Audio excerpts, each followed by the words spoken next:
Rejection के कुछ chances आ जाते हैं, वो भी 1% है अभी तक, 99% इसकी वीज़ा रेशियो है।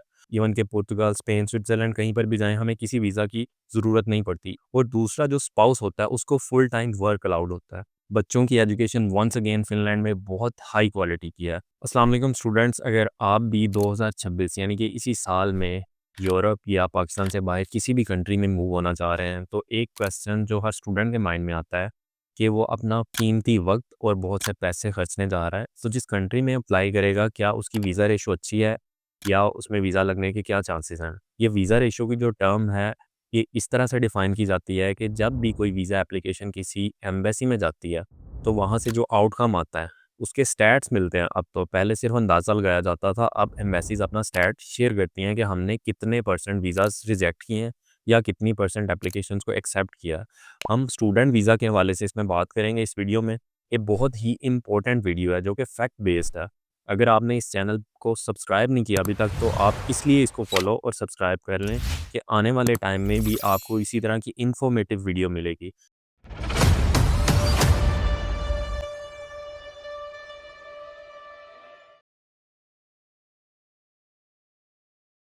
हमारे पास एक कंप्लीट लिस्ट है जिसमें मोस्टली यूरोपियन कंट्रीज़ हैं, जिसमें हम ये देखेंगे कि आपको प्रीवियस जो स्टैट्स हैं उनके मुताबिक क्या वीज़ा रेशो आई है।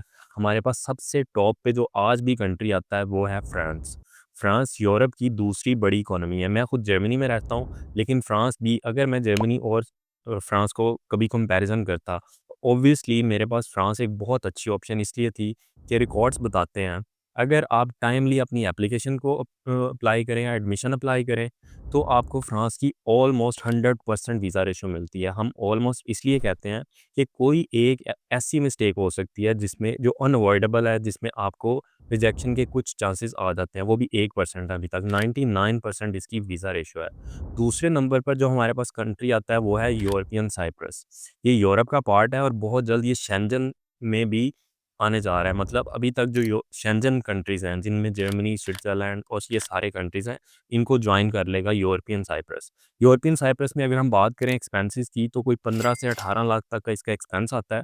अभी ये बहुत अच्छी ऑप्शन इसलिए है कि वो स्टूडेंट्स जो इसमें अभी इसको जॉइन कर लेंगे, चले जाएँगे वहाँ पर। तो जैसे ये शेंजन का पार्ट बन जाएगा, तो आप फ्रीली, जिस तरह अभी मैं जर्मनी में हूँ, तो हम कहीं पर भी मूव करते हैं शेंजन ज़ोन में, इवन कि पुर्तगाल, स्पेन, स्विट्ज़रलैंड कहीं पर भी जाएँ, हमें किसी वीज़ा की ज़रूरत नहीं पड़ती। इसी तरह यूरोपियन साइप्रस जैसे ही शेंजन का पार्ट बन जाएगा, इसमें भी आपको किसी किस्म का वीज़ा लेने की ज़रूरत नहीं पड़ेगी। और आफ्टर योर ग्रेजुएशन या मास्टर्स, जिसके लिए भी आप आते हैं, अपनी स्टडी पूरी करने के बाद आप ईज़िली कहीं पर भी आपको जॉब मिलती है, वर्क कॉन्ट्रैक्ट मिलता है, आप मूव हो सकते हैं। थर्ड नंबर पर उन लोगों के लिए जो फैमिली के साथ मूव होना चाहते हैं, स्वीडन एक one of the best option है। उसकी रीज़न ये है कि अगर कोई एक कपल आना चाहता है, इवन कि उनके बच्चे भी हैं, तो एक मेन एप्लीकेंट हो जाएगा और दूसरा जो स्पाउस होता है उसको फुल टाइम वर्क अलाउड होता है। तो स्वीडन एक बहुत अच्छी ऑप्शन है। इसमें भी वीज़ा रेशो 95% है। अगर आप टाइमली अप्लाई करें, आपकी जो एडमिशन है वो टाइमली आ चुका हो, सारे आपकी फ़ाइल को अच्छी तरह से असेस किया गया हो, तो आपको जो इसमें स्वीडन में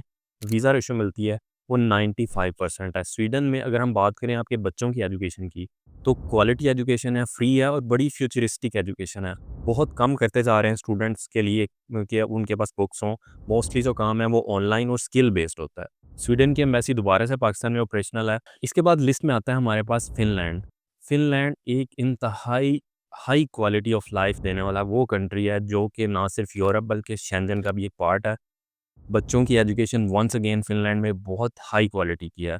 इसमें भी आप फैमिली के साथ आ सकते हैं। इसमें आने के लिए आपको जो मेन एप्लीकेंट होता है वो एज़ अ स्टूडेंट आता है, और स्पाउस यानी कि अगर वाइफ़ अप्लाई कर रही है एज़ अ स्टूडेंट, तो हस्बैंड को फुल टाइम वर्क अलाउड होता है। फ़िनलैंड की एम्बेसी पाकिस्तान में नहीं है, इसलिए स्वीडन से इसका एक्सपेंस स्लाइटली ज़्यादा होता है। इसके बाद लिस्ट में आता है हमारे पास ऑस्ट्रिया। ये वो कंट्री है जहाँ पर खुद मैं यूरोप में पहली एज़ अ गेटवे मूव हुआ था और उसके बाद फिर मैं जर्मनी आ गया था। ऑस्ट्रिया का प्रोसेस स्लाइटली लेंथी है, लेकिन इसकी वीज़ा रेशो बहुत अच्छी है, 97% तक इसकी वीज़ा रेशो है। अगर हम ट्यूशन फ़ी की बात करें, तो ऑस्ट्रिया में 700 से 800 यूरोज़ के दरमियान फ़ीस है। सिर्फ़ वही बात कि आपको जो प्रोसेस है वो बहुत टाइमली स्टार्ट करना है। ऑस्ट्रिया में डॉक्यूमेंट की लीगलाइज़ेशन 3 से 4 महीने, समटाइम 5 से 6 महीने तक भी इस पे टाइम लग सकता है। उसके बाद जब आप वीज़ा अप्लाई करते हैं, तो आपको पाकिस्तान से पहले इसका कार्ड मिलता है, यानी कि पहले आपको इसकी रेज़िडेंसी मिलती है, उसके बाद आप ऑस्ट्रिया में मूव होते हैं। ये बहुत ही एक अच्छी ऑप्शन है। इसके बाद लिस्ट में आता है हमारे पास कंट्री जिसका नाम है इटली। ये उन लोगों के लिए है जो बहुत ज़्यादा फ़ी अफ़ोर्ड नहीं कर सकते, या उन लोगों के लिए जो आइल्स नहीं करना चाहते।